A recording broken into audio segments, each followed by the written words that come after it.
Já lá se vão 53 anos, mas em todo caso vamos fazer um esforço de memória. Bom, tudo tem um princípio, né? Vou ver se eu me lembro aos pouquinhos de como é que foi que começou a coisa.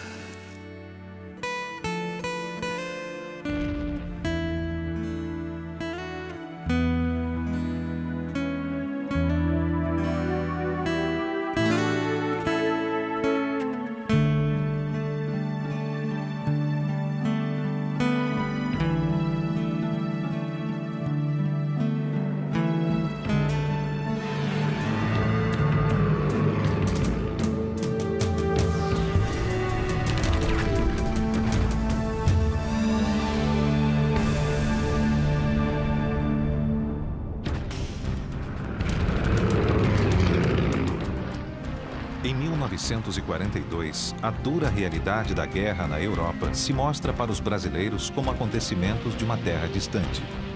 Fatos acompanhados pelas rádios e jornais da época.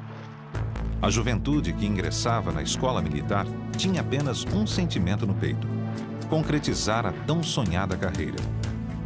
Jovens em cujos corações cresceriam sentimentos de revolta, detonados principalmente por uma série de acontecimentos ocorridos na costa brasileira.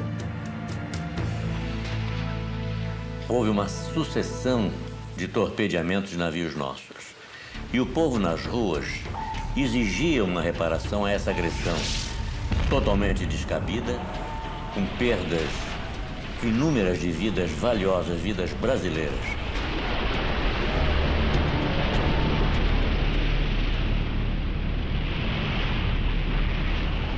Foi decidido enviar a FEB para o Teatro de Operações Mediterrâneo e a FAB, por sua vez, resolveu enviar 2 unidades para o Teatro de Operações. Uma unidade de combate, que seria o primeiro grupo de caça do qual eu participei.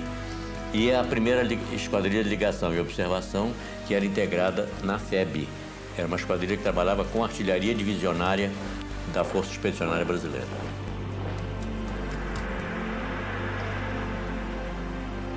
E foi criado o grupo de caça em 18 de dezembro de 43. Entre os voluntários do grupo para comandar a unidade, os mais cotados foram o brigadeiro Nero Moura, que era Major Nero Moura, e o Major José Vicente Faria Lima. Na disputa entre os dois, o Faria Lima chegou a dizer para o ministro Salgado Filho o seguinte: olha, eu tenho as mesmas qualidades do Nero e eu gostaria de ir porque eu sou mais antigo. Uma dessas conversas aí, o Nero aí rebateu dizendo assim: eu sou ministro, o Major Faria Lima é engenheiro e eu só sou piloto. Se eu for abatido na guerra, se perde um piloto. Você, ele é tão piloto quanto eu, mas se ele for abatido, vão perder um piloto e um engenheiro. Além do mais, é minha função e as unidades são comandadas por pilotos de combate, não por engenheiros. Mas eles são uma reserva de um trabalho mais elevado, mais intelectual. E o grupo de caça foi ter que ser trabalhado aqui. Para isso, o brigadeiro Nero Moura foi logo nomeado, ele era nesse tempo era coronel major, foi nomeado comandante do grupo, e como comandante do grupo, ele optou por um voluntariado. Ele escolheu 16 oficiais e 16 sargentos como seus homens-chave, como os homens que iriam para os Estados Unidos para entrar numa unidade tática de combate, para aprender o que era uma unidade de combate. Fomos para a Flórida, para Orlando, onde fomos treinados por pilotos americanos e ingleses. Eu fui nomeado para ser oficial de ligação no primeiro grupo de caça e fui mandado para Orlando. Ali é que eu já tomei o primeiro contato com o primeiro grupo de caça como tal. Nenhum outro país latino-americano mandou tropas para a Segunda Guerra Mundial nesta fase de operações. As minhas instruções de Washington, do Pentágono, eram que o primeiro grupo de caça tinha que ser um sucesso. E se qualquer um no teatro de operações, mesmo que fosse o comandante do teatro, criasse obstáculos, eu entraria em contato direto com o Pentágono, que eles resolveriam o caso. Terminada a etapa de treinamento em Orlando, os 32 homens-chave partiram para o Panamá. Para um lugarzinho chamado Água Dulce, que nem tinha água nem era dulce, que era um lugar muito seco e árido, mas chamava Água Dulce. Lá nos encontramos com o resto do grupo todo, eu creio que uns 400 homens que tinham ido diretamente do Brasil para lá, para encontrar conosco. Aí então já se sabia que se ia para a Itália, que era um grupo de aviação de caça e que ia fazer parte de um esquadrão americano, de um grupo americano, que nós chamava-se grupo, mas nos Estados Unidos era esquadrão. Íamos fazer parte de um grupo americano e lutar junto com eles lá. O nosso treinamento foi excepcional, porque tivemos um coronel This Way que era rigoroso no voo e disciplina. Ele nunca perdeu a oportunidade de nos parar assim, num momento qualquer que a gente começava a afrouxar instruções e assim, lembro, os senhores estão treinando para o combate. Essa é a última chance que os senhores têm. Vamos prestar atenção e vamos levar isso a sério. Quando a gente começava a correr um risco ou outro, a fazer uma manobra que fosse arriscada, que não estava previsto, ele dizia assim, eu não quero aqui ninguém morto, porque morto dá trabalho. Tem que arranjar pelotão para dar tiro, toque de silêncio, enterrar e cerimônia fúnebre. Eu não quero ser testemunha de cerimônia fúnebre de ninguém aqui, nenhum brasileiro.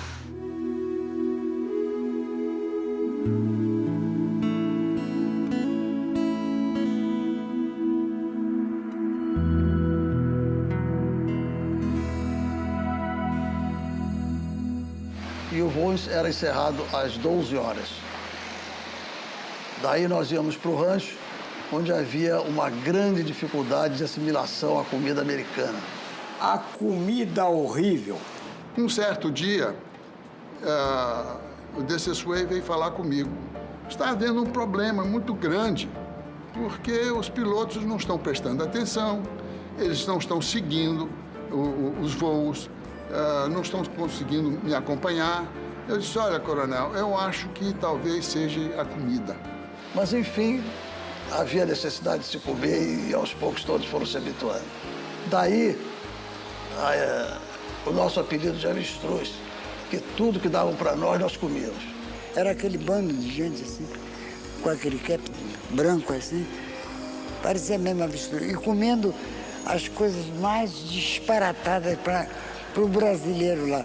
Era feijão com açúcar, leite em pó, e café ralo, que parecia um chá.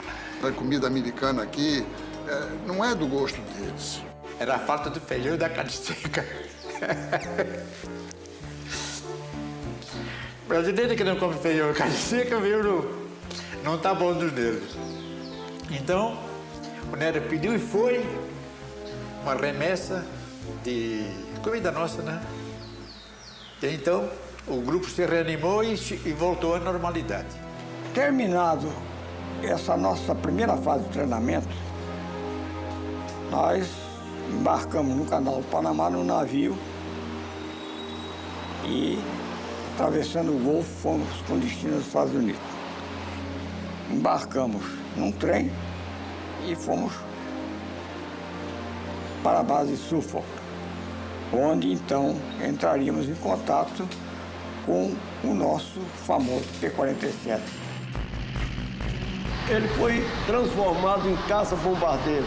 Não houve avião alemão caça-bombardeiro que se ombreasse com o P-47. As 8 metralhadoras dele eram a raso, porque eram uma potência tremenda de fogo. E era muito bom. Nós nos deslocamos dos Estados Unidos para o front italiano no navio que tinha sido francês, mas estava arrendado pelos americanos para transporte de tropa, o USS Columbia. E foi uma viagem de carregava muito risco, porque era uma zona frequentada pelos submarinos alemães. Mas eles tinham uma belíssima escolta, que os alemães de vez em quando furavam com uma facilidade. Não tivemos sorte. Lá para as tantas, não sei quem é que teve ideia, se foi o Rui, ou se foi o Meirinho, não sei. Disse, olha, nós precisamos bolar o nosso símbolo aqui. E na discussão aí, olha, a coisa que mais caracteriza a gente aqui é o fato de nós sermos avestruzes ainda, comendo esses negócios. Isso é boa ideia, então. Quem é que é mais parecido com o avestruz aqui? Era o Lima Mendes. Aí eu pedi ao Lima Mendes para posar um pouquinho, fiz a caricatura dele, depois adaptei a cara do avestruz. Com essas cores que estão aí, que eu vou explicar o significado delas, e mais o termo Sentapua, que quem trouxe isso foi o Rui. Então eu desenhei as cores que todo mundo conhece. Isso aqui é uma nuvem. Ali o avestruz trepado na nuvem, que é o chão do avião. O vermelho ali é o céu de guerra. O escudo é a bandeira brasileira, é o escudo do Cruzeiro do Sul. Armei com uma pistola, que era o tiro. Eu botei o cap, né? Aquele cap. E depois que nós entramos em combate e que começamos a levar tiros dos alemães lá, fizemos mais aquele flaco estourando ali. É esse aí, a história do Sentapua. É muito simples. Simples. E eu acho que engraçada também, né? Bom, tomamos um navio nos Estados Unidos, chegamos a Livorno, tomamos um trem e num dia de muita chuva, num trem todo furado, vamos acabar em Tarquínia, uma cidadezinha perto de Roma, do tempo dos etruscos. Em Tarquínia, a área a nós destinada já estava pronta, as barracas montadas, era uma ala num lugar sujeito a alagar, a época era de chuva, lama.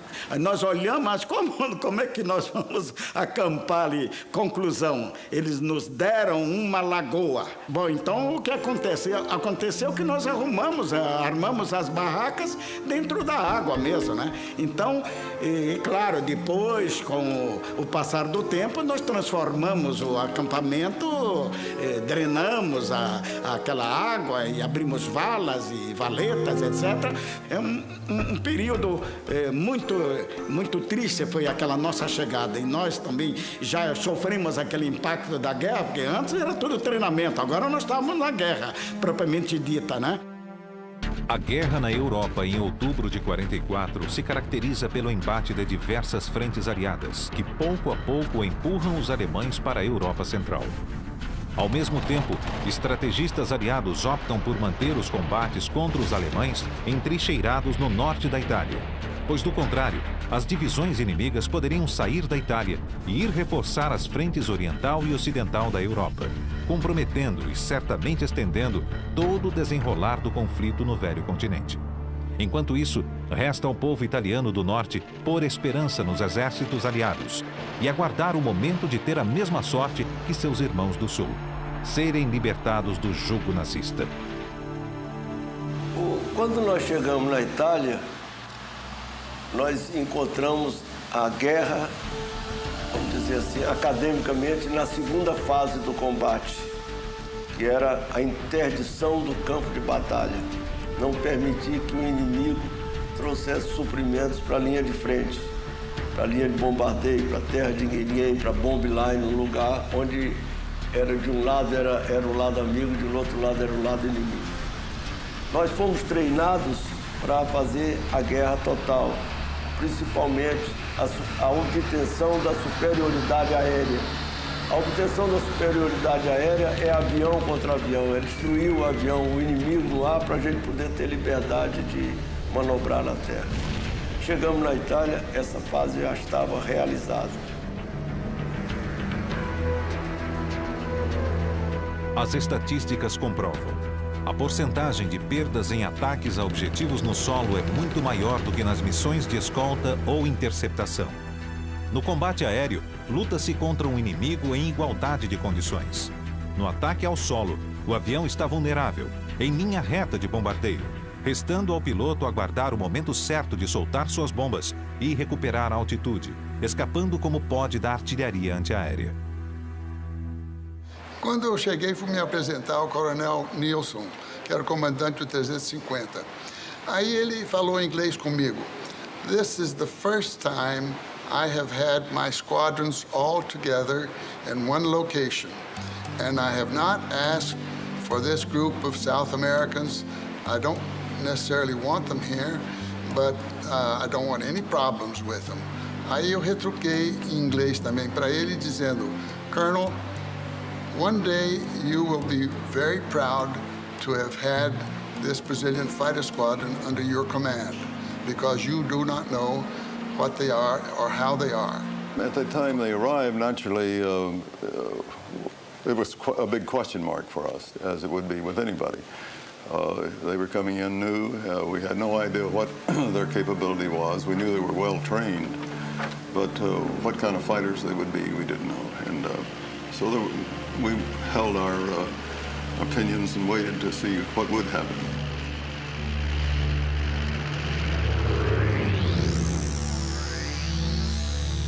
Nós fizemos a primeira missão sempre dentro de uma esquadrilha americana, porque não era interessante botar os 4 pilotos novos fazendo uma primeira missão, porque não se podia saber, imaginar qual seria a reação dos 4 vendo aquele fogo pela primeira vez. A ordem que nós temos é fazer o reconhecimento do Teatro de Operações.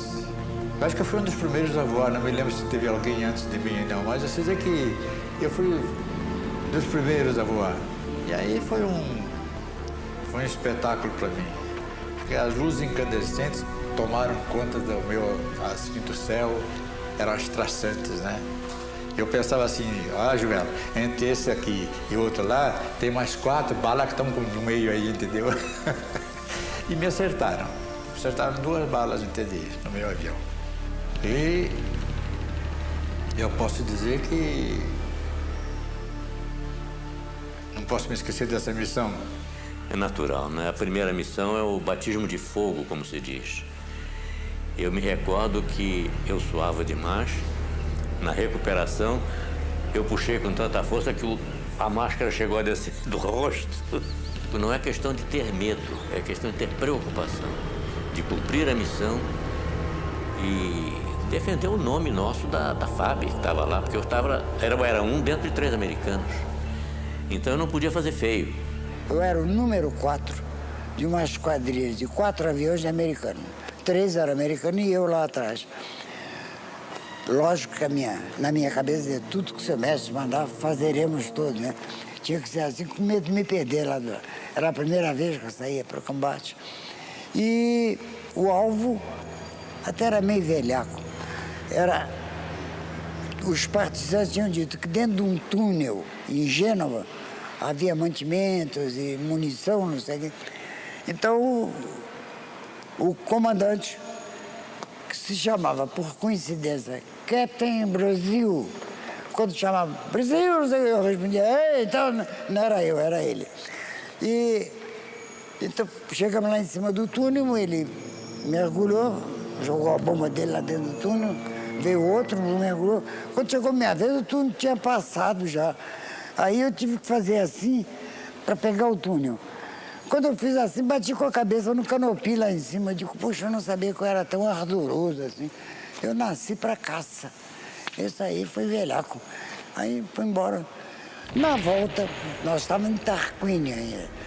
O outro esquadrão americano, que era rival desse, que estava em Tarquínia, com o qual eu voei, no 342, ficava em Pisa. Aí o Captain Brasil, passou, deu um rasmose na pista lá de Pisa, puxou um tonolento. Eu digo, agora esses safados vão ver que brasileiro também sabe fazer essas coisas. Aí o segundo puxou, puxou o tonolento. O terceiro estava muito perto, não deu para fazer, e eu também. Eram 4, não pude fazer. Aí aterramos. E aí fui para aquela rotina, depois que o avião estaciona. desliga isso, desliga tudo, tem que desligar e tal, tira o fone, e desabotou o cinto. Quando eu vou desabotar, estava desabotoado. Eu na formação de sair, primeira missão, guerra, nunca tinha feito isso na minha vida, esqueci de abotoar o cinto. Se eu tivesse feito tonolento, em vez de eu demonstrar que o brasileiro era bom, esses brasileiros são umas porcarias, morrem fazendo tonolento, morrem no chão na hora. Aí sim, quando eu saí para fumar um cigarrinho, estava difícil acertar a ponta do cigarro, sabe? Tremia, feito maravilha. A minha primeira missão foi feita no dia 6 de novembro de 1944. Era uma missão de ataque a posições de artilharia ao sul de Bolonha. John Richardson Cordeiro e Silva e o aspirante da reserva convocado Fernando Correia Rocha estavam entre os brasileiros escalados naquele dia. Você era acordado pelo oficial de operações. Para não acordar os outros companheiros, ele ia muito devagarinho até a sua cama e chacoalhava você e dizia: fulano, você vai voar. Eu parecia que ouvi o seguinte: Rocha, você vai morrer.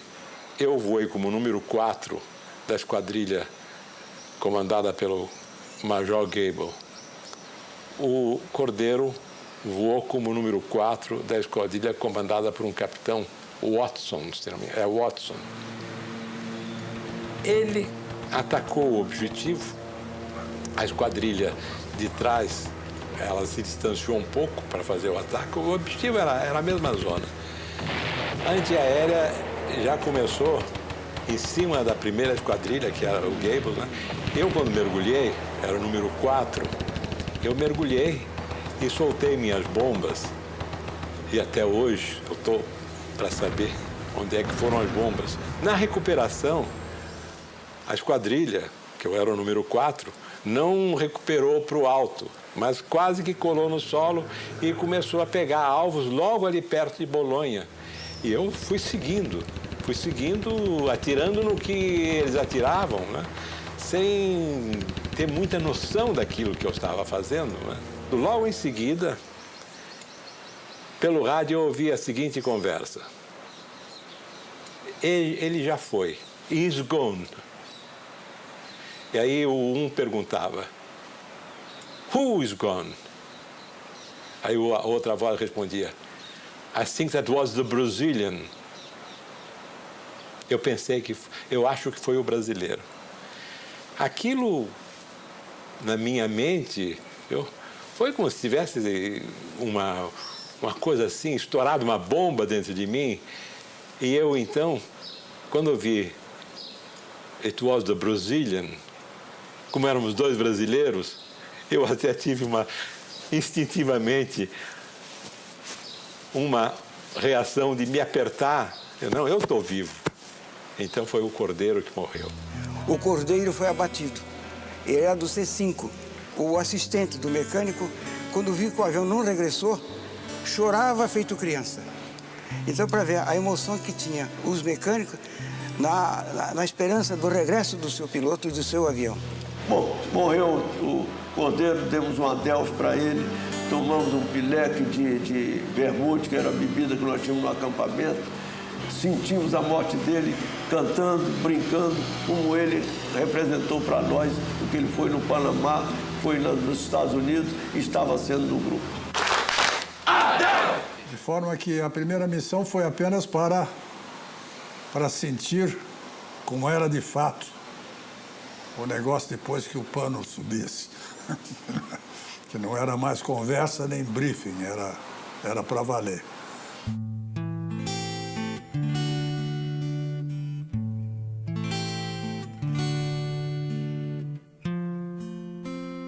O primeiro grupo de caça começou com o pé esquerdo.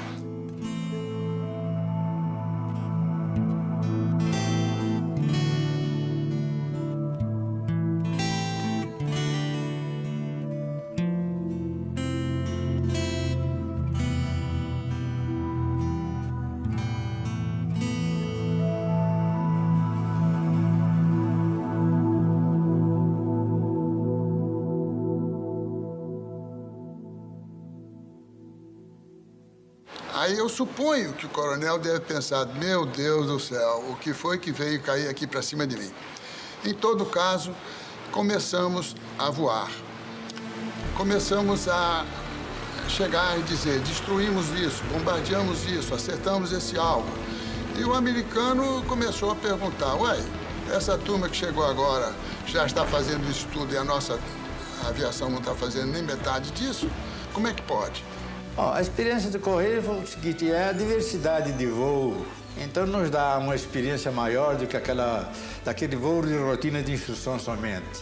O piloto brasileiro tinha experiência de voo aqui no Correio Aéreo Nacional. Ele voava sem mapa, sem rádio, no Cisca, de qualquer jeito. Então, ele aprendeu a olhar, ver e observar. Ao passo que os pilotos americanos eram muito novatos, eles olhavam e não viam. Eu recebi as missões do comando do grupo, do 350, grupo 350 americano, do qual nós éramos um esquadrão. Éramos 4 esquadrões, um brasileiro e 3 americanos. Eu preparava os mapas todos dos lugares que tinham que ser atacados, dos lugares onde os aviões tinham que ir, e no dia seguinte de manhã, com os pilotos chegando lá todos na nossa sala de informações, eram mostrados os mapas, os lugares e a melhor maneira de ir para lá, os lugares onde que tinha artilharia antiaérea mais forte, maneira de evitá-las. E passava depois para o capitão Pamplona, que dizia o que ia ser feito, quantos ataques ia ser feito, por onde ia ser feitos os ataques, etc. A Esquadrilha Amarela decolará em primeiro lugar, precisamente às 8 horas, e a Esquadrilha Azul decolará logo em seguida, tomando o rumo de 357 graus.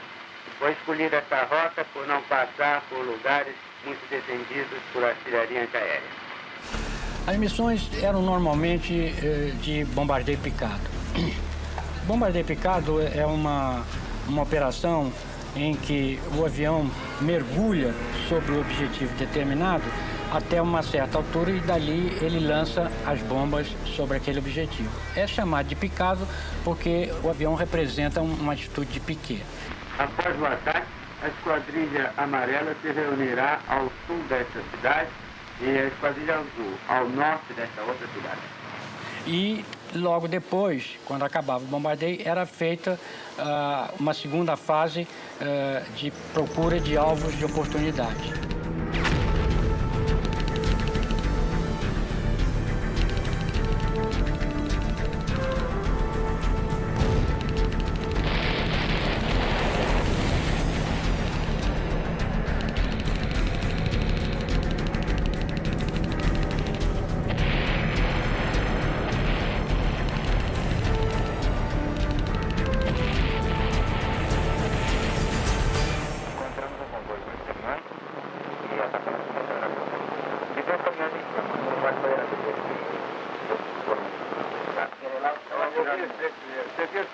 Realmente, 2 impactos na ponte, um nesse lado da estrada, lado norte, e o outro lado sul. A ponte foi destruída, né? Nós movemos o grupo inteiro no mês de dezembro para Pisa, que era praticamente encostado na linha gótica, encostado nos Apeninos. Foi uma experiência maravilhosa, porque foi um grupo de terra na frente, depois seguiu outro, enquanto os aviões estavam voando, fazendo a missão. Quando voltassem, não pousariam mais em Tarquina, pousariam em Pisa, onde estaria todo o grupo já. Pisa foi a nossa segunda e última base na Itália. Depois de passarmos 2 meses em um acampamento, dormindo em barracas de lona, com maior desconforto, chegamos numa cidade que tinha sido bombardeada, não totalmente, apenas em alguns locais. Encontramos um conforto relativo. Ficamos hospedados no antigo albergue Netuno. Era um prédio de esquina com 5 andares, sendo que uma parte estava um pouco afetada por estilhaços de bombardeio. Dali nós partimos para as nossas missões e também para as nossas aventuras, porque afinal nós estávamos numa cidade. Nós tínhamos convívio com com a população e fomos logo muito bem recebidos. E confraternizávamos com os italianos, jogávamos basquetebol, futebol. Era uma vida relativamente, vamos dizer assim, boa, mas tinha as missões que não eram... cada dia eram mais duras. A antiaérea alemã cada dia mais forte.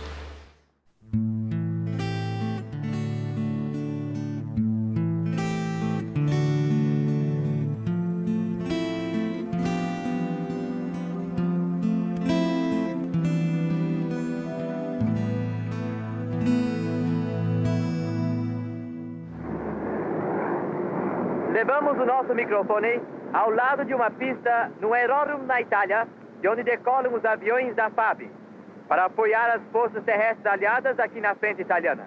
É por isso que não estranhamos encontrar já, ao lado do seu avião, um piloto da FAB, que quero apresentar a vocês, o Tenente Rui Moreira Lima. Aqui nessa frente de combate temos dois inimigos, o alemão e o tempo, esse amigo da onça de sempre. Não é fácil falar em nome dos meus companheiros, porque cada um deles tem os seus próprios problemas e opiniões. Muito embora estejamos todos aqui movidos pelo mesmo ideal. Num ponto, entretanto, tenho observado que nossos sentimentos coincidem. As saudades que sentimos de casa são imensas e se transformam, sem dúvida, numa das maiores provações da guerra. Creio bem que a mensagem de Natal de todo o grupo se reúne numa única palavra: fé. Fé na vitória dos princípios que defendemos. Fé na força e sinceridade dos nossos sentimentos. Fé na felicidade que o futuro nos reserva. Dentre as 93 missões de guerra que eu executei na Itália, há uma que realmente eu gosto muito. Foi um bombardeio que nós fizemos aos duas pontes em Piacenza, que eram vitais para a alimentação do suprimento dos alemães. O avião que estava na minha esquadrilha na frente acertou as bombas em cheio na segunda ponte e eu mergulhei também e consegui acertar as duas bombas na ponte. Recuperei muito baixo, tão baixo que eu entrei na fumaça. E o Meirinha, meu colega, ele falou: Goulart, o que é que houve? Goulart sumiu. E eu aí disse: não, ainda não foi dessa vez. Recuperei o avião, ganhei altura e regressamos à base. Essa missão nos valeu um elogio especial do comandante 350. As duas pontes foram destruídas e impediu realmente que as tropas alemãs, durante algum tempo, conseguissem um suprimento normal.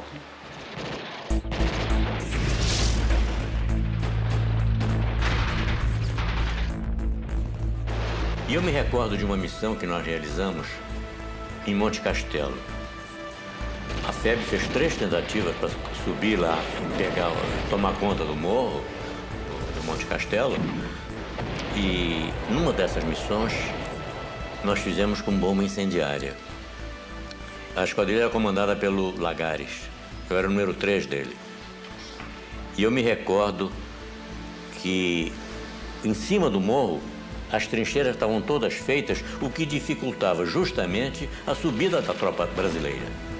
Eles estavam a cavaleiro da situação e qualquer brasileiro que pusesse a cabeça de fora, eles metralhavam lá de cima. Então era imprescindível que essas trincheiras perdessem a sua ação, ficassem inativas. E coube ao Lagares comandar essa missão, da qual eu fazia parte. E com bombas incendiárias nós fomos atacar essas trincheiras. E nós vimos então os soldados saindo para se proteger do fogo, porque senão eles pegariam fogo junto com o armamento que nós havíamos lançado.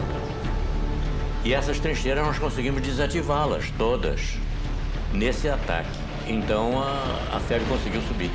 Conseguiu subir e tomou conta de Monte Castelo.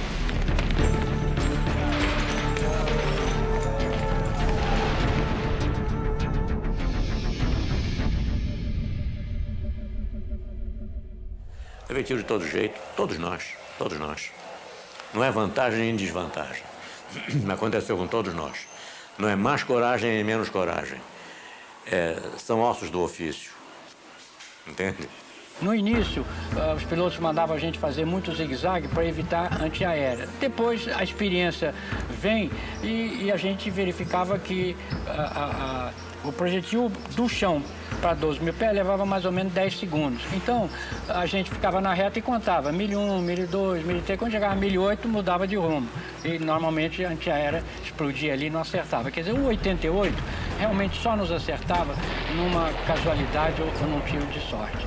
E a gente ia assim até atingir o objetivo. Se o objetivo tivesse descoberto, então o comandante da esquadrilha mandava tomar posição de mergulho, quer dizer, as esquadrilhas ficavam uma ao lado da outra e era então iniciado o mergulho individual. Cada um mergulhava e fazia a sua pontaria, soltava as bombas e já tinha uma certa instrução se a recuperação seria pela direita ou pela esquerda. Este era o momento que a gente podia ser atingido, porque eles tentavam de 40 milímetros e do 20 milímetros eles não atiravam propriamente no avião. Eles atiravam com espoletas para explodir numa determinada altitude. Então aquilo formava um prato de explosões em que o avião tinha que passar através dele porque a gente ia mais baixo do que 5 mil pés para lançar as bombas.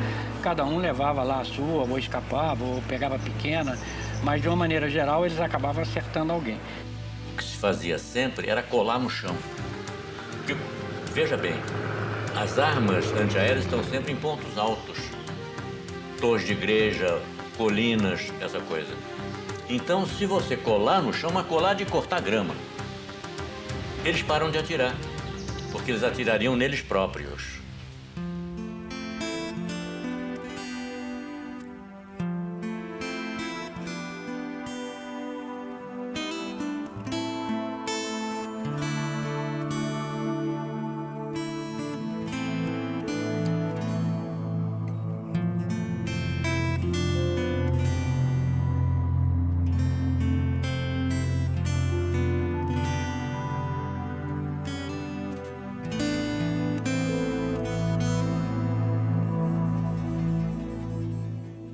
Os nossos soldados, os nossos mecânicos eram fantásticos.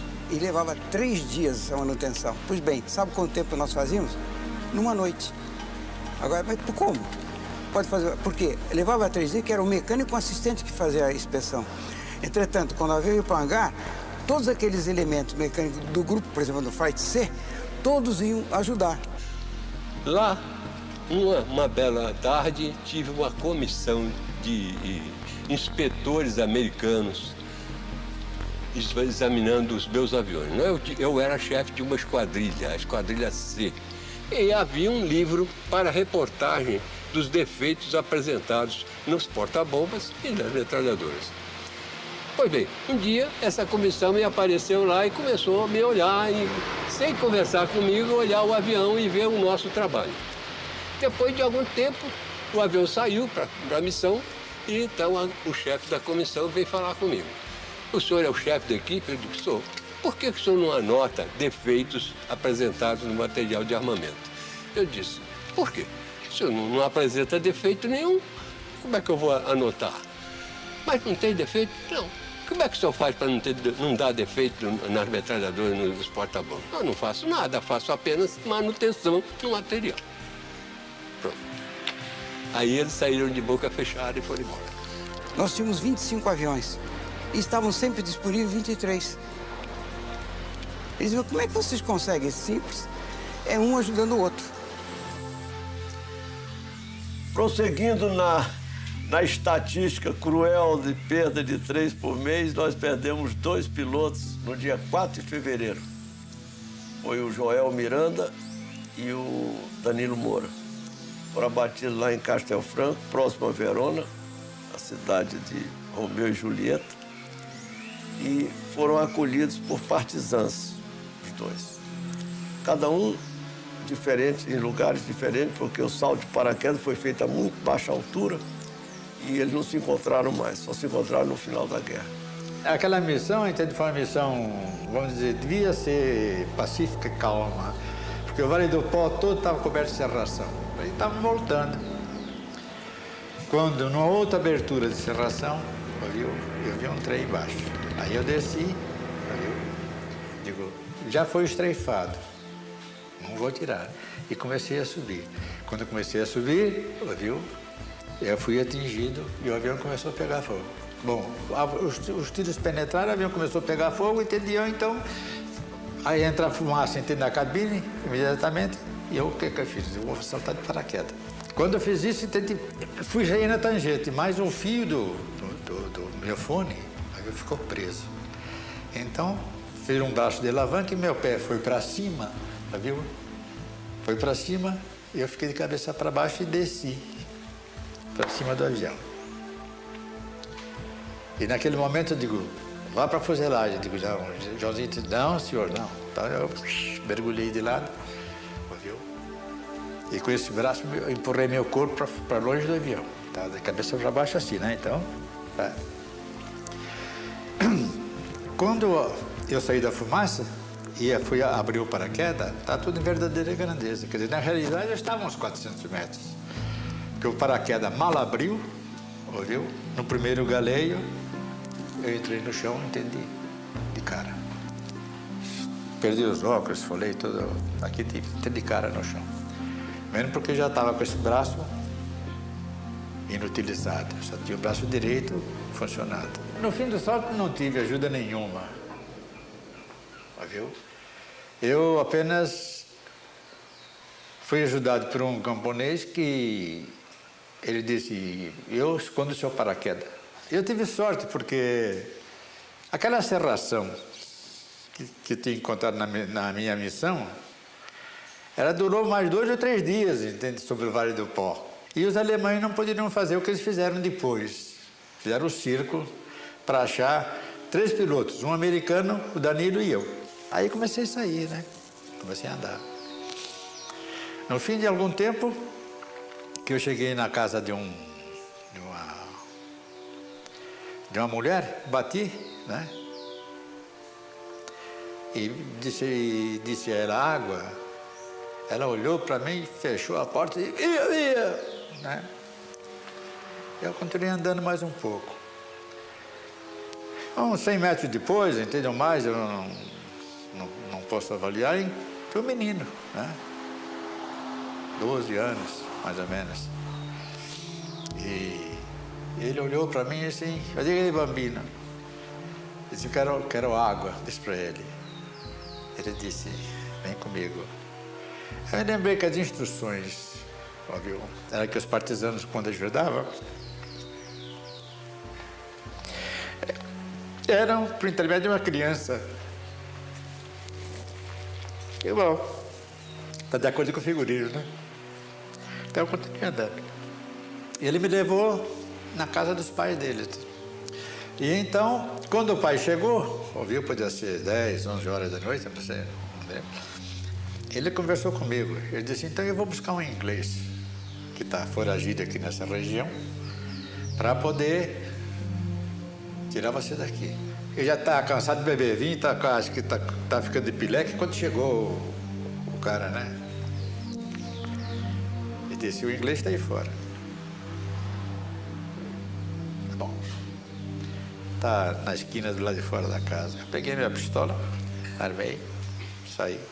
Andei, cheguei até perto de um vulto, né? Está perto do vulto aí uns 2 metros, mais ou menos.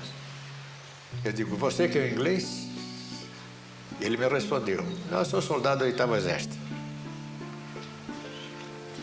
E estou aqui já desde 1942. Digo, mas você não é inglês. Sua pronúncia não é de inglês. Não, estou sul-africana. Tá bom. Eu disse, meu nome é Steve Grove. Tá bom. Aí, ficamos conhecendo. Me apresentei, tudo certo. Foi com a ajuda de Steve Grove que Joel Miranda conseguiu ser examinado por um médico italiano chamado Tino Ghiotto. Joel, no salto, fraturara o ombro, além de ter torcido o tornozelo. Ir ao hospital de Campo Sampiero era sua única esperança. Mas tinha uma dificuldade, que o Tino, italiano, ele era não andava lá, quer dizer, ele trabalhava lá, mas a direção não era dele, era só de oficiais alemães, médicos, né? Então, como é que eu ia utilizar o equipamento de raio-x, sem que o alemão soubesse? Então, as freiras inventaram o seguinte: vamos fazer uma homenagem a ele, a médico alemão. Nessa homenagem tem que durar 1 hora, que era tempo de eu entrar, fazer radiografias e sair. Entendeu? E assim foi feito. Mas acontece que, não sei se um defeito qualquer lá, a radioscopia não deu certo. Então ele teria que fazer a radiografia mesmo, entende? Aí então 10 dias depois tem que voltar lá. Aí já está ficando mais ambientado, porque quando eu entrei lá a primeira vez, né, passei pelas guardas do QG, viu? Olhei assim, eu falei, puxa, eu não devia ter vindo aqui, né? Porque aqui é a boca do lobo, né? É a toca do lobo, né? Mas, tudo bom. E pela segunda vez já estava sem vergonha, então pude fazer as coisas com mais naturalidade, entende? Tudo isso. E a radiografia, então, mostrou exatamente a fratura da cabeça do homem, aquele negócio tudo, e o caminho que ele devia fazer para consertar meu braço. Eu estava com 20 dias de engessado, quando os alemães começaram, entende, a se retirar, então a cercar uma porção de coisas lá. Então eu tive que retirar, entende, o gesso, viu? Porque se me encontrassem engessado, sabia que o médico tinha feito. Então eles iam atrás do médico que tinham feito, né? Certo? Então, tiraram fora. Quando os alemães começaram a passar, viu? Eu disse para ele, disse assim, olha, Steve, tem aqui a minha pistola 45, só dá um pente de munição, tem 6 tiros, entende? E você pode usar um na agulha, é o 7º tiro. Ele disse, não, você é um oficial, entende? Eu não posso pegar. Mas leva, eu não vou utilizar mesmo. Com o braço com motor aqui, não vou fazer nada aí, entende?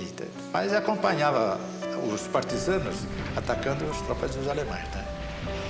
E o Steve, juntamente com outro, que era o chefe dos partisanos, entende? Que era o chefe da estação de lá, viu? É que comandava os ataques às tropas, né? E foi numa dessas que pegaram o Steve, né? Aí um capitão da SS olhou para ele e disse assim, você é inglês, né? Você é meu. Deu 2 tiros nele. Um aqui, outro aqui.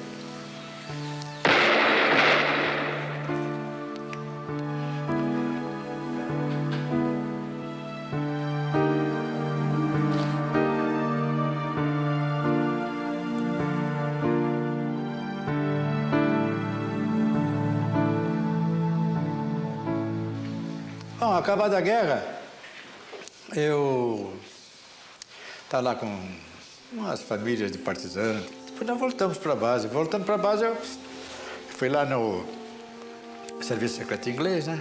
Assinei um documento lá, dizendo que não divulgaria nomes nem datas das pessoas todas, né?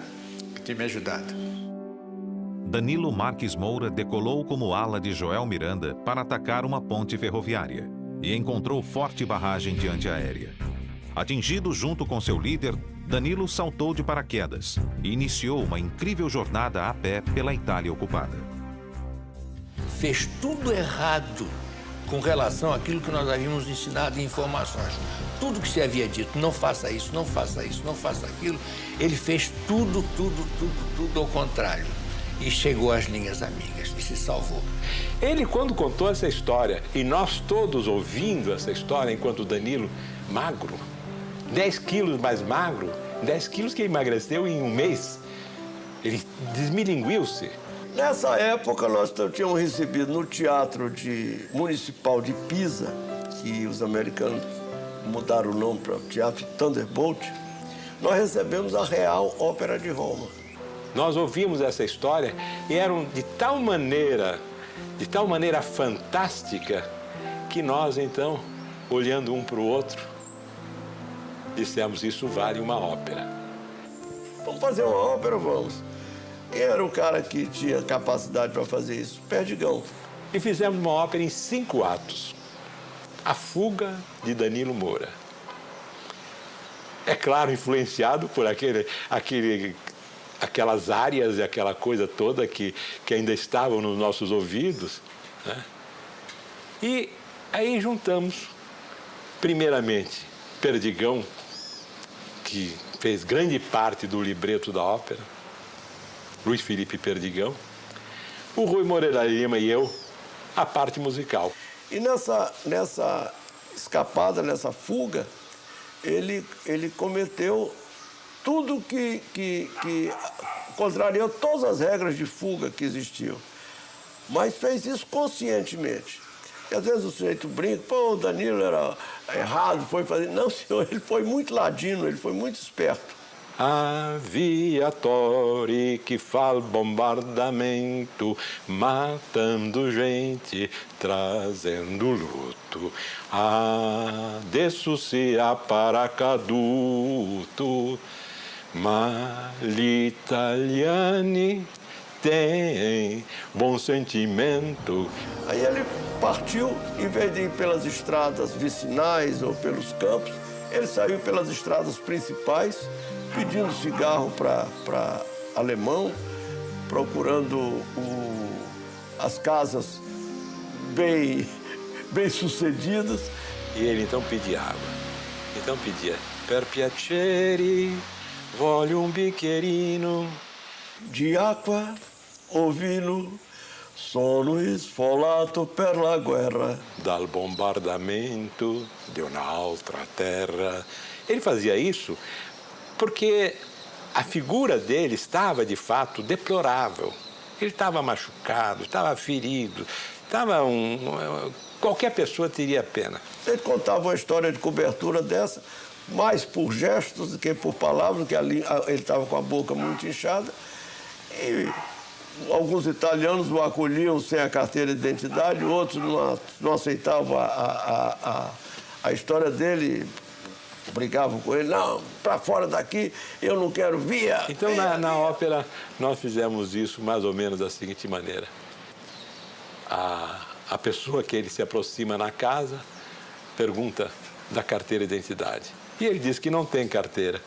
E então ele responde, senza carteira che si può fare, buonasera, andare. Signor vedere, per piacere. Senza portare una carteira, só buonasera. E bum, bate a porta na casa dele. E lá vai ele de novo, naquela caminhada em direção ao sul, que é a nossa base, passando por coisas incríveis. Ele se deu conta que estava do outro lado do pó. Aí disse, puxa, como é que eu vou atravessar? E fez 4 tentativas para atravessar o pó. Nesses 4 locais, ele não tinha um passe. E entrava na fila, chegava lá, o pessoal levava um passe pro alemão, dizia Heil Hitler, o alemão dizia Heil Hitler, o guarda, passava. E ele só chegava lá e dizia Heil Hitler e voltava para trás, porque ele não tinha passe. Escondido num monte de feno por um italiano, Danilo esperou 3 dias até que o passe para a travessia fosse arranjado. Mas ele ainda precisaria de mais um favor dos italianos. Quando atravessou o rio, ele pediu a bicicleta do italiano. Você pode dizer, esse é meu instrumento de lavouro, eu trabalho com isso e tal. Ele disse, mas, poxa, estou cansado, olha aí como é que eu estou. Ele estava realmente, ele perdeu 19 ou 20 quilos naquela travessia, com muita fome. Aí o centro emprestou a bicicleta para ele. No final da guerra, ele deu uma bicicleta nova lá para o italiano, deu dinheiro, levou mantimentos. Ele, 6 dias depois de Sassuolo, ele chegou em Pisa. E a chegada foi sensacional. Esse reencontro para o comandante Nero Moura foi pessoalmente especial. Eu estava em operações, aí entra o Nero Moura, nosso comandante, com um lenço branco no pescoço, aí diz assim, Osias, sabe quem está aí? Eu digo, não. Meu irmão, Danilo está aí. pela primeira vez eu o vi vibrando, mas vibrando de alegria. Seu nome é Danilo de Moura. Seu posto é segundo tenente. BO é 345. E agora, me conte toda a sua história. Não conto, nem posso contar. Porque, meu amigo, perdeste a memória. Ele não é isso, Miranda disse, para eu não falar. Uno brasiliano aviatori, paracaduto, papum. Assis, outro piloto abatido do grupo, estava voando numa missão de bombardeio em 21 de janeiro de 45. O alvo, um depósito de combustíveis nos subúrbios de Piacenza. Seu ala na missão era o tenente Meira. Nós já tínhamos feito o bombardeio picado e estávamos fazendo a procura de objetivo de oportunidade quando ele disse, vamos voltar, que eu fui atingido. E ele aí começou a subir e eu encostei e comecei a voar embaixo do lado, procurando identificar algum estrago maior que o avião tivesse sofrido. E realmente não vi. Aí disse a ele, olha, Assis, não consigo ver nada que demonstre assim, alguma coisa maior. Ele disse, não, mas eu estou voando segurando com as duas mãos. Então, tá muito difícil comandar o avião, alguma coisa deve ter acontecido. Mais ou menos faltando uns 5 minutos para cruzar a linha de frente, começou a sair fogo do escapamento de supercharger que fica na parte posterior, que o piloto não vê. E eu fiquei naquele drama de consciência do que fazer, porque eu raciocinava, se eu disser que está saindo fogo, ele vai saltar. Se eu não disser, essa porcaria pode explodir e ele vai junto.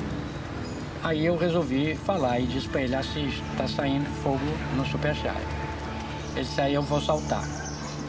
Aí começou os preparativos, jogou fora o canopi, desligou o oxigênio, aí desligou os fones e nesse momento o fogo parou.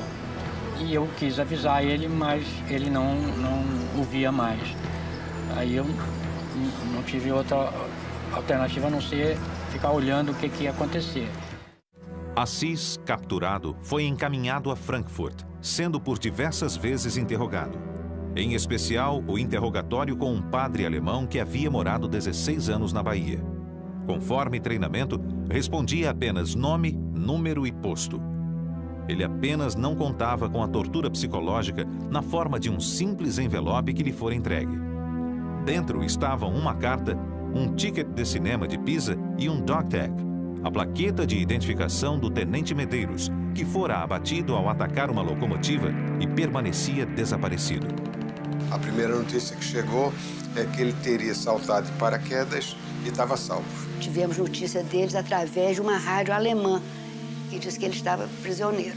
E a Yolanda, que era a noiva dele também, e que também estava sempre lá em casa, eu disse, Yolanda, não se preocupe, o Maurício está bem lá com os alemães, mas ele vai voltar porque está prisioneiro. Mas depois chegou a outra notícia, viemos a saber que ele saltou de paraquedas e caiu num fio de alta tensão, tá, etc., e desapareceu. E na realidade, Maurício havia morrido.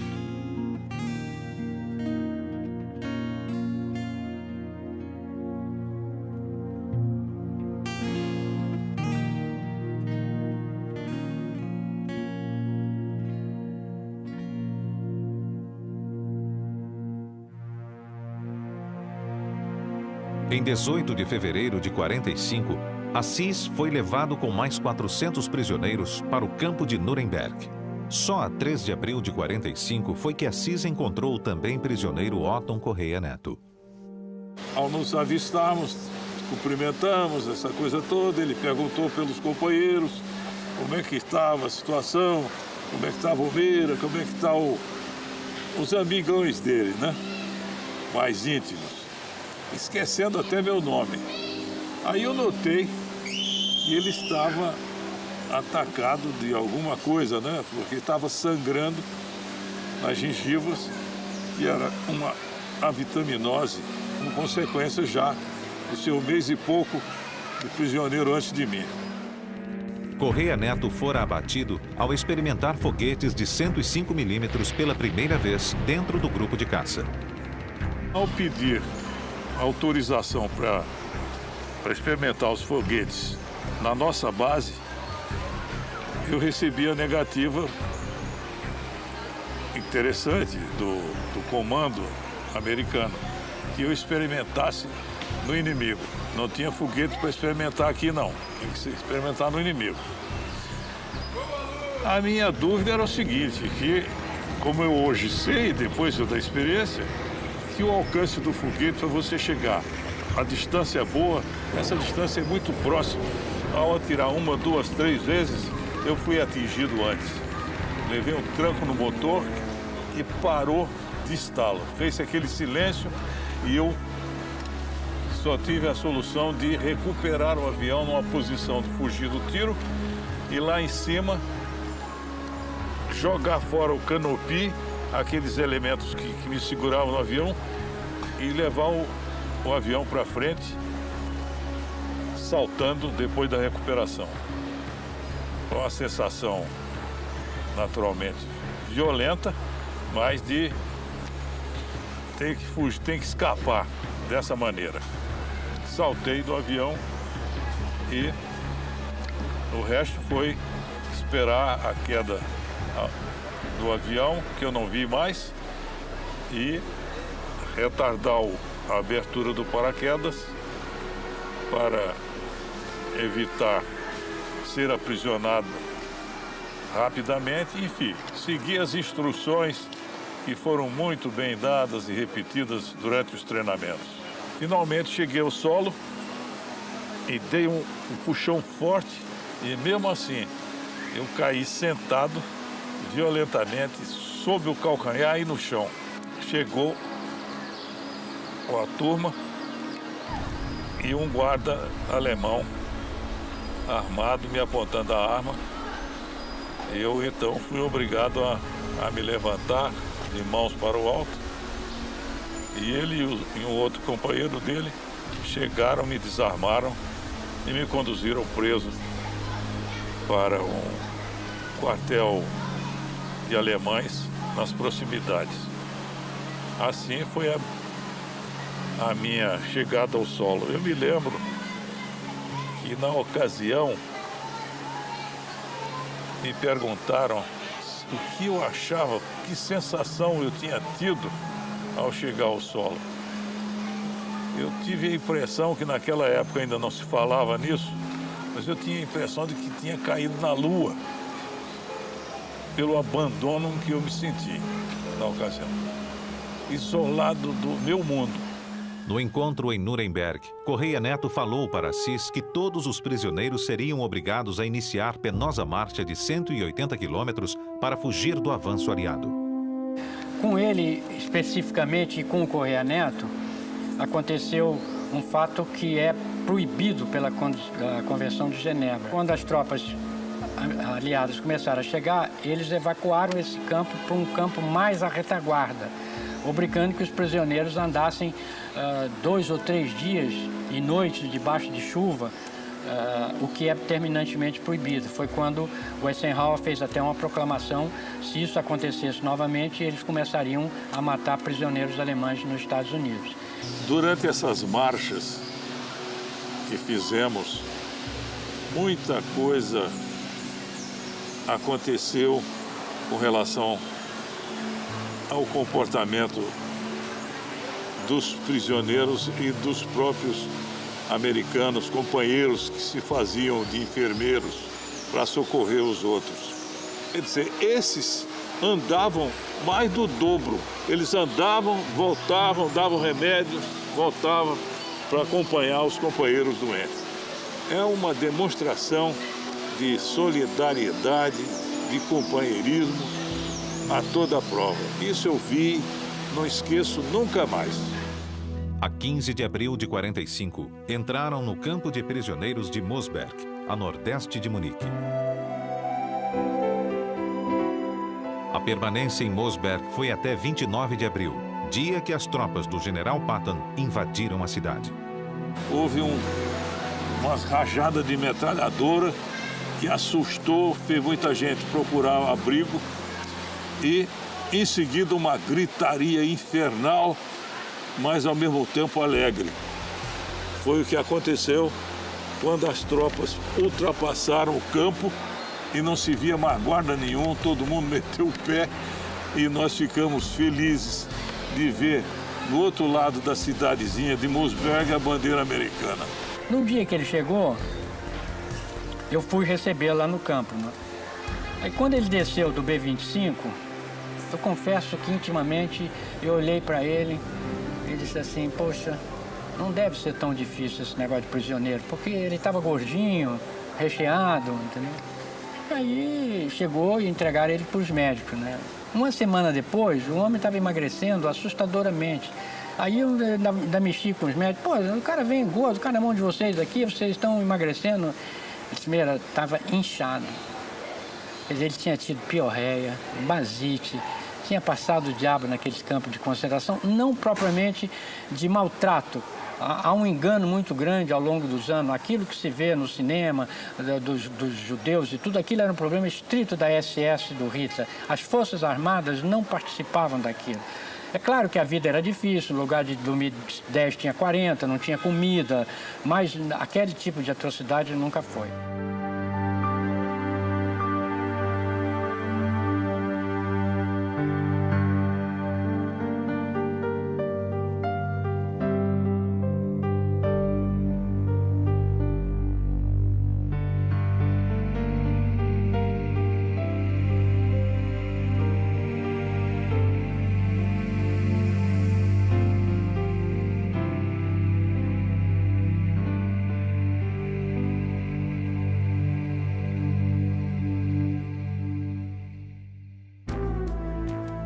A Esquadrilha Amarela, ela era muito agressiva, muito corajosa. Seus membros eram eles o sistema vamos dizer, de autoestima deles era diferente das outras esquadrilhas. Eles eram tremendamente, vamos dizer, bravos, corajosos, sei lá como é que se chama isso.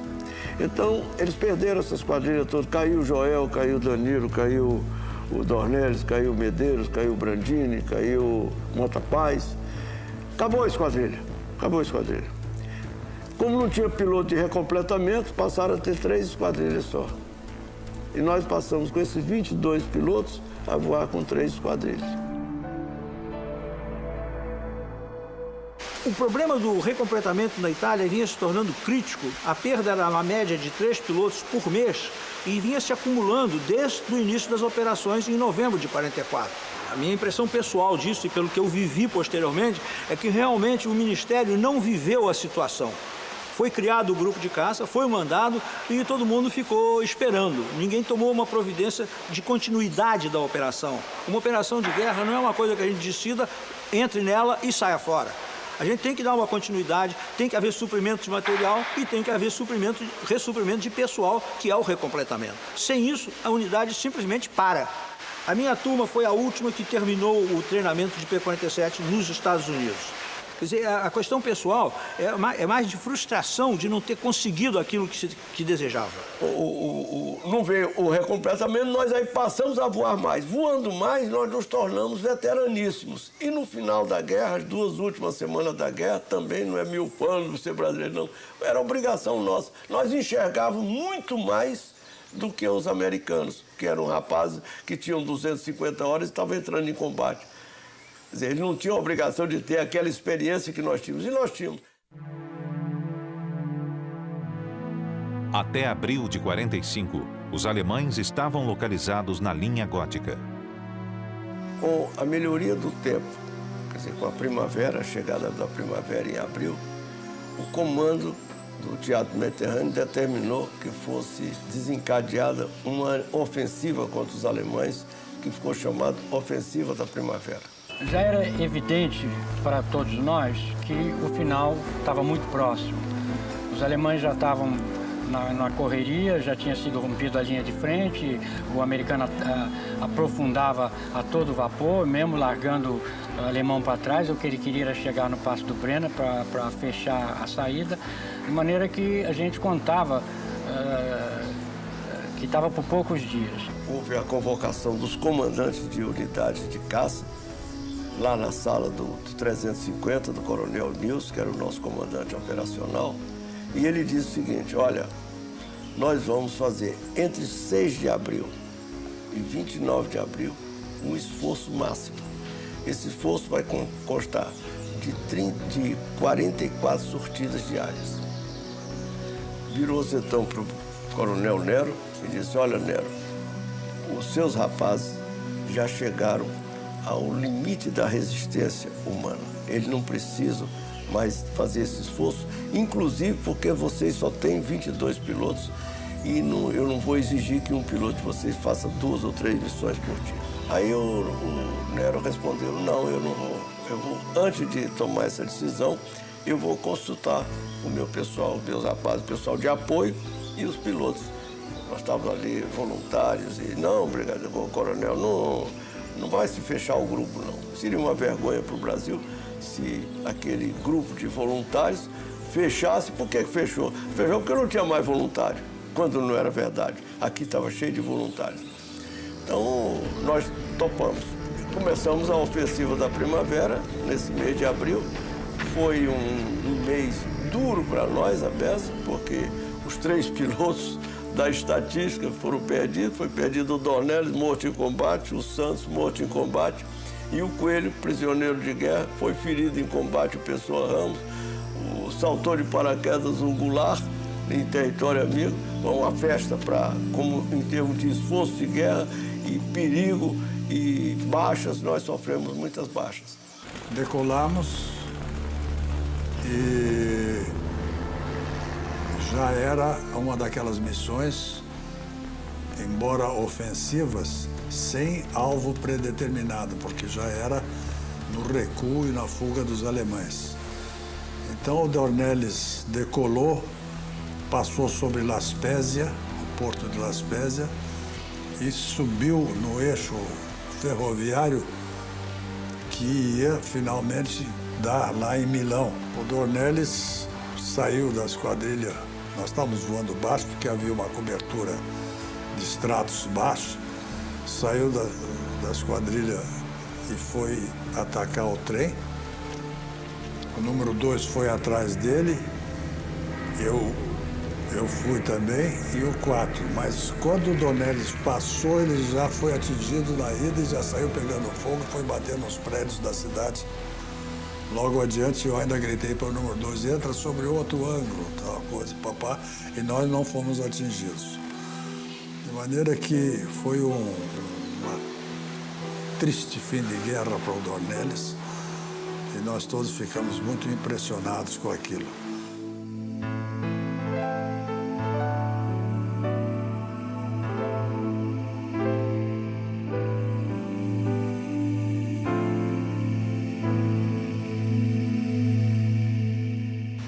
O ataque rasante, além dos perigos da antiaérea, quando você fazia um ataque a um depósito de combustível ou a um depósito de munição, você corria o risco de explodir com a explosão.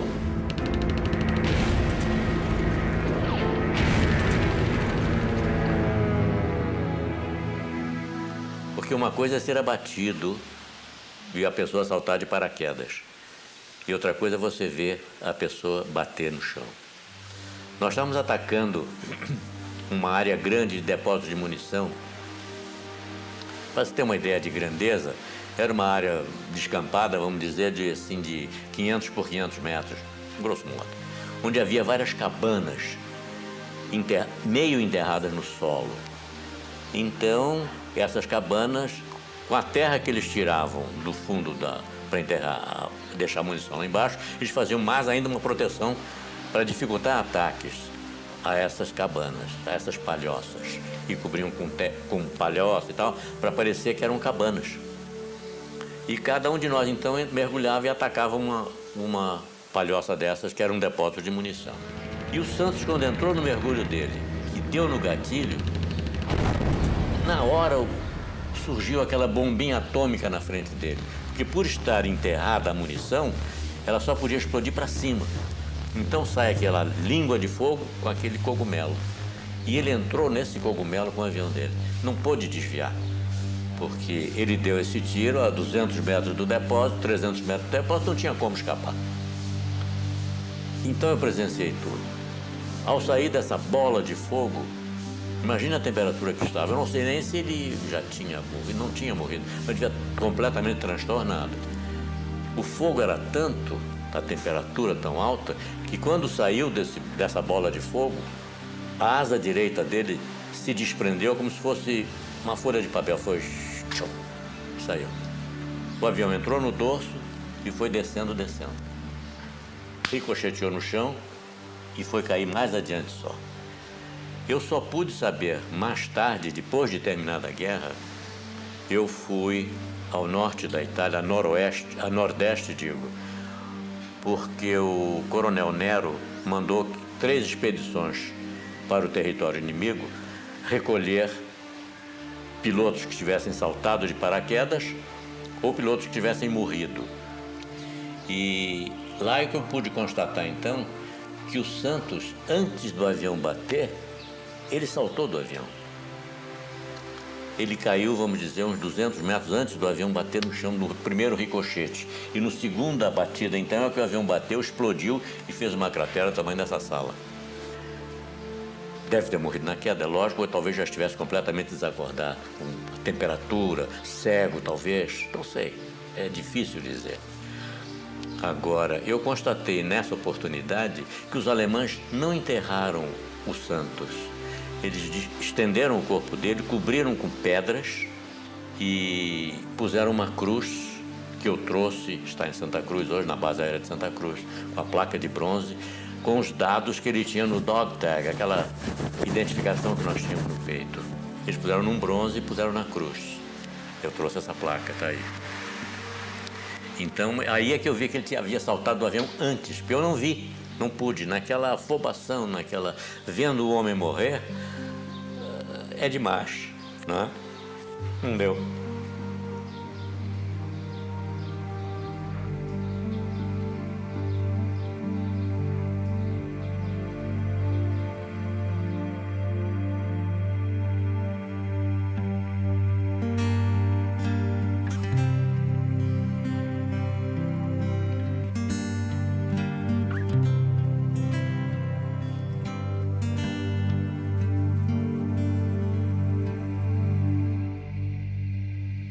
Foi a Casaça, eram 8 aviões e nessa missão eu fui atingido gravemente e meu avião pegou fogo. Quando eu apaguei o fogo, consegui apagar o fogo do avião, eu dei partida outra vez e ele tinha tirado, eu tinha perdido 2 cilindros e houve um vazamento de óleo muito grande e cobriu todo o avião, todo o canopio, eu não enxergava mais nada e vim sendo guiado pelo líder. Desviamos por Veneza, para ir direto a Florença, podia pousar em Florença.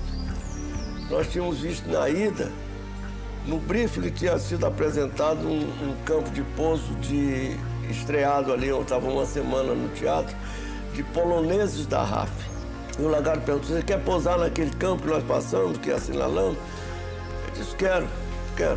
Aí ele me guiou, ficou atrás de mim, curva para a direita, curva para a esquerda, perde tantos pés de altura, eu fui perdendo, pousei o avião. Me lembro muito bem. Eu estava lá na base quando vi esse avião T-47, Thunderbolt, pousar e notei que tinha a insígnia da FAB, né? E também dava para se ver que ele tinha sido atingido, porque o avião estava encoberto com óleo. Quando eu pousei sem rodas e fui até o final da pista. Na pista eu saí de dentro do avião, muito sujo de óleo, com essa vista queimada, porque eu fiz 2 tentativas de olhar para fora, e a primeira com os óculos levei olho no rosto. A segunda, nova tentativa, aí me queimou a própria vista. Então eu entrei, peguei um jipe e fui lá para estabelecer um contato, porque eu presumi que o piloto a bordo possivelmente necessitaria algum auxílio, não? Eu cheguei lá no campo e saiu a ambulância, o carro de incêndio, e veio um jipão, e no jipão, sentado no capô do jipão, vinha um inglês, o sujeito da RAF, fardado da RAF, estava condecorado. Farda da RAF, hein? Ele percebeu que eu era inglês e isso e nada mais. E diz assim, você é brasileiro? E eu esperava tudo, menos encontrar um sujeito da rapa falando português daquele jeito. Eu digo, yes. Ele, yes, coisa nenhuma, seu filho dessa. Como vão as mulheres de Copacabana, ainda estão farreando muito. Peraí, de onde é que você é? Eu sou de Curitiba, sou filho do inglês, estou metido nessa guerra e não sei o quê. E depois dele ter sido, enfim, atendido na base, hospital da base e tal, nós fomos lá para clubes oficiais, onde eu lamento dizer que ele pegou um porre astronômico. Porque nessa esquadrilha era uma tradição de quem, quando houvesse algum incidente fora do normal, o cozinheiro polonês tinha uma mistura dele mesmo, vodka, mas mais forte que vodka, chamada de spirit. Então, se metemos uns copos de spirit no Primeira Lima, aquela vibração, eu devia ser fundo branco, né? Aí eu botei com eles todos, né? Eram 2 dedinhos, beberam, tiraram o copo, e eu fui tirar o copo, as 10 mãos seguraram o copo e eles me deram um pileque de vodka. Que ele terminou bem, vamos dizer, embriagado, não? Até chegar em uma turma lá de Pisa para socorrê-lo. Eu aí desmaiei, eu entrei numa coma alcoólica, perigosa. Veio um avião me buscar com o Eudo e o Gibson. Fui ao hospital de Livorno, também ainda sem acordar. Quando acordei no dia seguinte, eu estava cheio de fio no braço. E o que houve? Ele disse, como é que eu estou? Aí o Lutero, porra, tia, quase tu morre de porre. Se me perguntasse se tu morreu de guerra, eu dizia, morreu de porre. O Lutero era filho do presidente Vargas e era nosso médico lá no esquadrão. E quando nós estávamos nesse diálogo, o Horácio telefonou lá de Pisa, perguntando como é que eu estava. Eu entrei na linha, falei com ele. Ele, você está pronto para fazer uma missão? Eu estou pronto. Quer dizer, é porque não existia piloto, não é que a gente estivesse pronto ou não estivesse pronto. Tinha que estar pronto, porque senão não saía a missão e tinha havido o Nero Moura tinha assumido a responsabilidade de cumprir 44 sortidas por dia. Aí eu fui para lá e voei.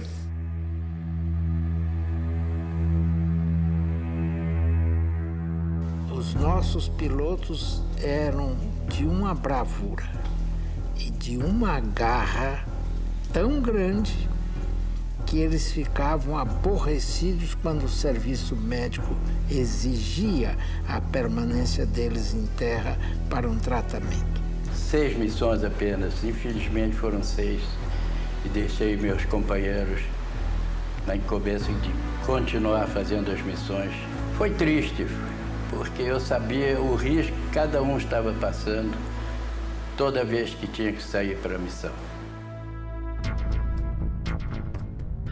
Aguçado julgamento e senso tático fizeram com que o capitão Horácio Monteiro Machado contrariasse as ordens de ataque dos controladores aéreos e do próprio comando da 12ª Força Aérea. O alvo que lhe deram era, na realidade, o 5º Exército Americano, que acabara de penetrar pela primeira vez as linhas inimigas no Vale do Pó. Foi a primeira esquadrilha do teatro de operações a relatar o avanço aliado. A partir daí, o grupo ficou responsável pelos informes sobre todos os deslocamentos das colunas blindadas aliadas. Não quero imaginar o que significou o dia 22 de abril. O 22 de abril foi o dia áureo para o primeiro grupo de caça. E hoje é considerado o dia de aviação de caça do Brasil. E a quantidade de ataques que o grupo conseguiu fazer ficou consagrado no papel em que o americano, propondo ao governo dos Estados Unidos que fosse dado ao primeiro grupo de caça a medalha americana chamada Presidential Unit Citation. Infelizmente, na época ela não foi entregue imediatamente. Dizia-se que ela só poderia ser concedida a unidades aéreas americanas. E no ano de 82, nós recebemos a medalha aqui na base aérea de Santa Cruz. Particularmente, 2 fatos marcaram bem esse dia. Primeiro, que foi o primeiro dia em que eu assumi o comando de uma esquadrilha, do lado bom do 22 de abril. O lado triste é que neste voo nós perdemos um colega meu de turma, o Tenente Coelho, que só posteriormente nós viemos a saber que ele teria saltado de paraquedas, ido para o hospital e terminando prisioneiro. O Coelho foi abatido. Estava voando na esquadrilha do Meira. Meira, Turmin, Keller e Coelho. O alemão já estava perdido, espalhado pelo Vale do Pó, e o objetivo primordial era evitar que ele pudesse escapar de volta para a Alemanha, dificultar o máximo possível, destruir o que encontrasse no caminho. E realmente, quando nós estávamos já quase no final do regresso da missão, o meu ala, o Turmin, viu uma tropa alemã cruzando um rio que estava praticamente seco. E aí nós todos nos dirigimos para lá e ficamos lá até esgotar a munição, porque realmente nós pegamos eles numa situação terrível, né? Eles no meio do rio, o rio seco, né? E eles a descoberto. Então foi uma faxina, foi realmente uma faxina. Ele viu um tanque, para atacar o tanque, e a esquadrilha já tinha se retirado. Aí entra um veterano, com o número de missões que tinha, com a experiência que tinha. Ele foi fazer mais um passe, nesse passe ele ficou perdido. O Coelho foi meu ala na guerra. Quando eles voltaram, cadê o Coelho? Ah, e tal, como é que foi? Ninguém sabia, sumiu. Então a ideia que nós tínhamos era que o Coelho tivesse ficado sem comunicação e tivesse regressado. Então não havia uma explicação autêntica de por que ele não teria regressado naquela missão. Posteriormente, então, ele explicou isso. E ao saltar de paraquedas, ele foi alvejado por um fascista que metralhou a ele. E ele disse que puxava as cordas do paraquedas procurando se livrar. Não acertou a ele, mas acertou o paraquedas. E ao acertar o paraquedas, furou o paraquedas, colou e ele desceu direto em cima do telhado de uma casa. E ao ele entrar no telhado da casa, ele teve fratura nos 2 tornozelos e caiu no chão. Quando ele caiu no chão, este mesmo fascista veio armado para matá-lo. Quando chegou um cabo alemão e não deixou. Colocaram o Coelho num comboio, ele com os pés quebrados, e mandaram para Régio. Ele foi ali perto de Parma. E ele aí então foi transportado para um hospital de linha de frente. Mas esse hospital já não tinha mais recurso nenhum, né? Porque a invasão já tinha acontecido e o hospital estava lá em tremenda dificuldade. A única coisa que conseguiu foi enfaixar as pernas dele. E aí criou-se uma situação sui generis. O alemão tinha muitos alemães feridos nesse hospital. E ele tinha que evacuar o hospital. E não tinha condições de levar os feridos dele. Então ficou com medo de deixar esses feridos ali, porque eles poderiam ser mortos pelos partisanos.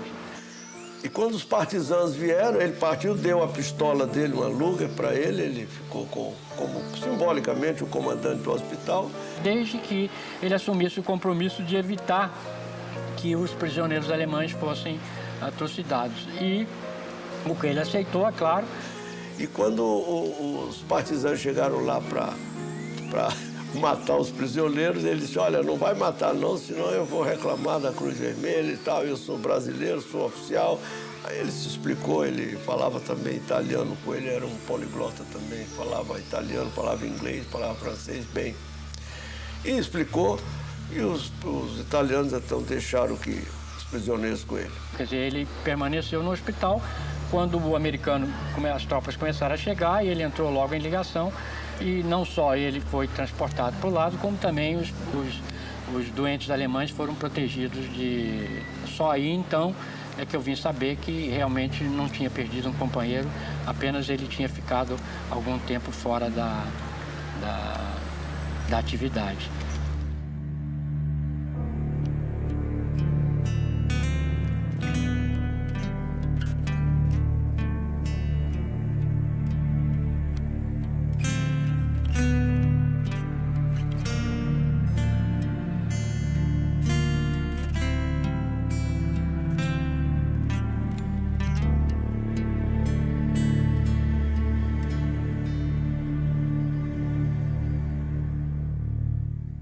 Outro foi o Perdigão, ao atacar um trem lá em Casarça.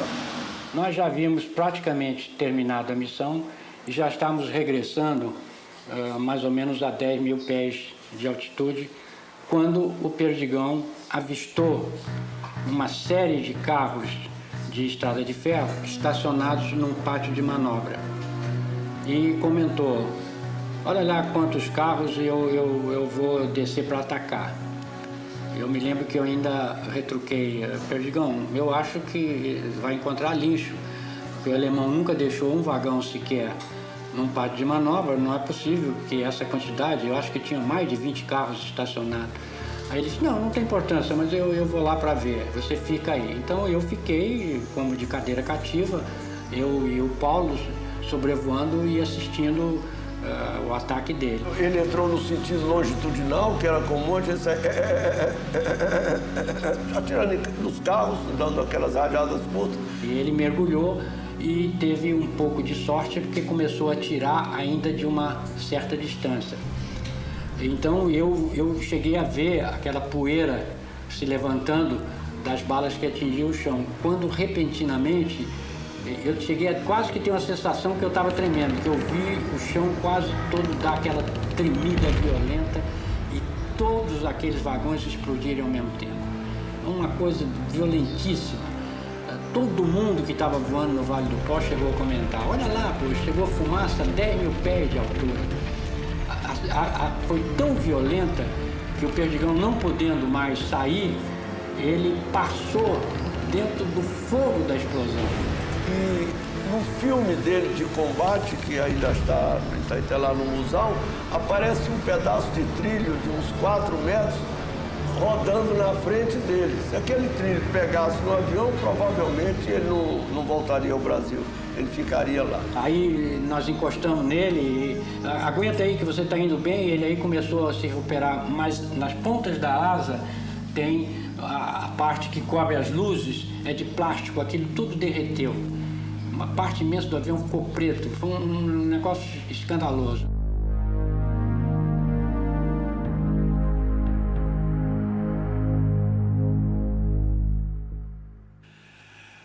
Há dois medos. Há um medo de morrer e há um medo de matar. O medo de morrer todo mundo tem. É instintivo, é natural. O medo de matar, as pessoas mais sensíveis têm também. E no grupo tinha isso. Tinha o medo de morrer, que a gente sentia, que a gente chama de receio, e que a gente sentia principalmente quando começava a missão. Taxiando para o começo da pista, para começar aquela missão, atravessar aquelas montanhas, ir para o lado de lá, o que vai acontecer? Eu vou morrer, vou ficar prisioneiro, etc. Mas depois passava. Quando começa a ação, quando a gente começa a atirar, quando começa a manobrar, esse medo, esse receio no piloto de caça, em geral, passa. Mas tem um medo de matar. É aquele que se sente mal quando mata, que chora de noite porque matou e que tem vontade de desistir de todo. Não faço mais isso. Alguns pilotos tiveram esse medo também no grupo de caça e vinham falar com o Intelligence Officer, uma espécie de confessor, que dava conselhos, conversava. Quem sou eu para dar conselho? Conversava, dizia o que eu sentia também. E dizia a eles: olha, essa guerra está para acabar. Você não vai sair agora daqui fugido. Aguenta mais um pouquinho. E a maioria deles aguentou. E terminaram bem. Eu mesmo me lembro, numa das minhas missões, eu dei uma volta em cima de uma estrada e vi um carrinho pequenininho andando na estrada vermelha. Eu dei a primeira passagem e não atirei. Era hora de atirar em tudo que se movesse, né? Aí saiu um homem de dentro do carro, deu uma volta. Quando ele viu o avião indo embora, ele voltou para dentro do carro. Mas aí o avião estava voltando. E aí eu tive que atirar. E aí o carro explodiu. E é uma coisa que me repugna até hoje quando eu penso nisso. Coitado, né? Talvez não fosse nem de guerra, talvez fosse até contra os alemães. Morreu.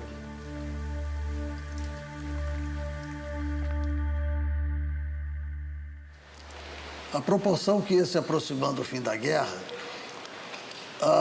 as missões, para nós, embora tivessem o mesmo perigo, a gente sentia que o risco era maior, porque morrer na véspera, só peru. E realmente era doloroso isso. E eu fui, então, fazer uma missão de bombardeio e, na hora que eu cheguei perto do alvo, me deu um receio. Puxa, será que eu vou entrar nesse fogo aí de 88? O céu estava preto. Aí eu pensei com meus botões, puxa, vai ser duro isso aqui. E aí eu resolvi fazer a missão de qualquer maneira, porque eu fazia ali, ou então eu estava derrotado. E fiz um mergulho, acertei as minhas bombas no alvo, recuperei, e tudo se normalizou. Mas nada mais era do que o medo, que a gente tem que dominar. Não tem jeito. E de repente soou no microfone: "The war is over", quer dizer, falando em inglês, a guerra terminou. E eu vi muito marmanjo se debulhar, chorar. Era o fim da guerra, era o fim de uma matança cruel, injusta como o diabo. O comandante Alberto Martins Torres foi o piloto brasileiro com maior número de missões no teatro de operações. Fez 100 missões na Itália. Esta última ficou bem registrada em sua memória. Quando, a certa altura, o cooler, o controle de radar, transmitiu solenemente: "Attention all flights. Attention all flights. Do not attack. Do not attack. The war is over. Return to your base immediately." Repeat. E repetiu isso. Bom, eu sentia cabelo arrepiar no pescoço, essa coisa, e tudo num só choque. Eu pensei nos meus pais dos que haviam morrido, enfim, foi um aglomerado emocional indescritível. De modo que eu sempre digo, essa foi a missão que mais me comoveu. Foi a última missão em que, inclusive, não ataquei ninguém. E a guerra acabou e a gente sabia que não ia perder mais companheiro nenhum.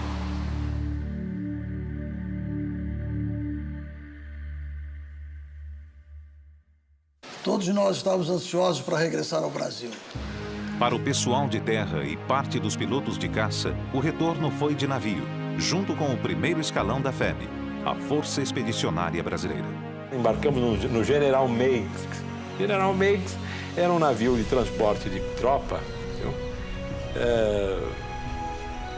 Como todo navio de transporte de tropa, não era nada confortável. Biliches em cima de biliches, tudo amontoado. Mas só o fato de nós estarmos voltando para casa foi a viagem mais maravilhosa que eu fiz. Nós fomos recebidos fora da Barra por milhares e milhares de barcos soltando foguete, bandas de música e o povo gritando, dando vivas. Olha, é uma coisa que até hoje nós temos esta lembrança bela, né? E jamais esquecida. Não há jeito de esquecer. 19 pilotos foram escolhidos para trazerem, voando dos Estados Unidos, os P-47 que pertenciam ao Ministério da Aeronáutica. e eram parte de um acordo firmado com os americanos. O Rio de Janeiro foi o destino final desta longa viagem. Chegamos aí no fundo da Bahia, com o céu azul, absolutamente azul.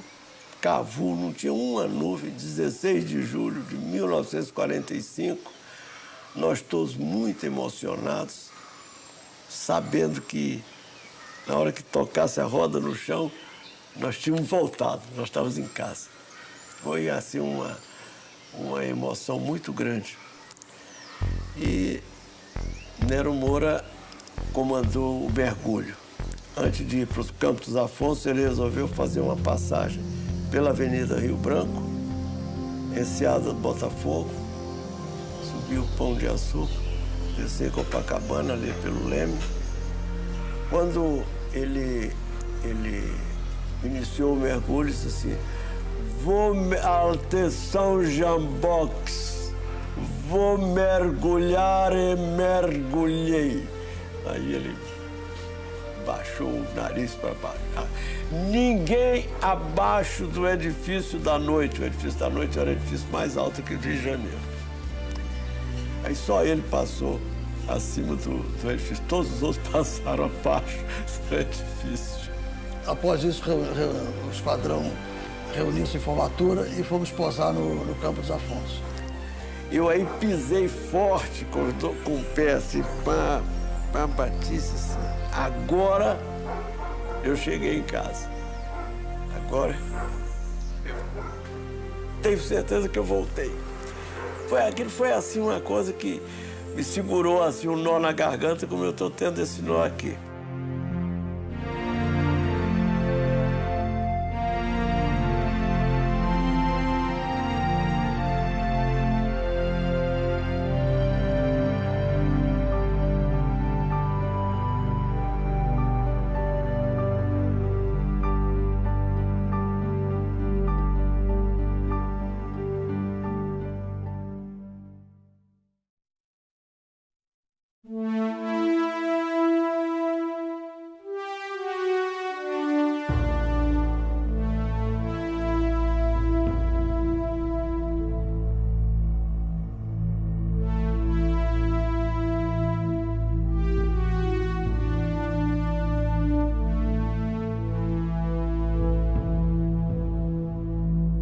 Ninguém se considerava ache. Éramos todos iguais. E todos combatentes com uma finalidade única, que era a vitória, né?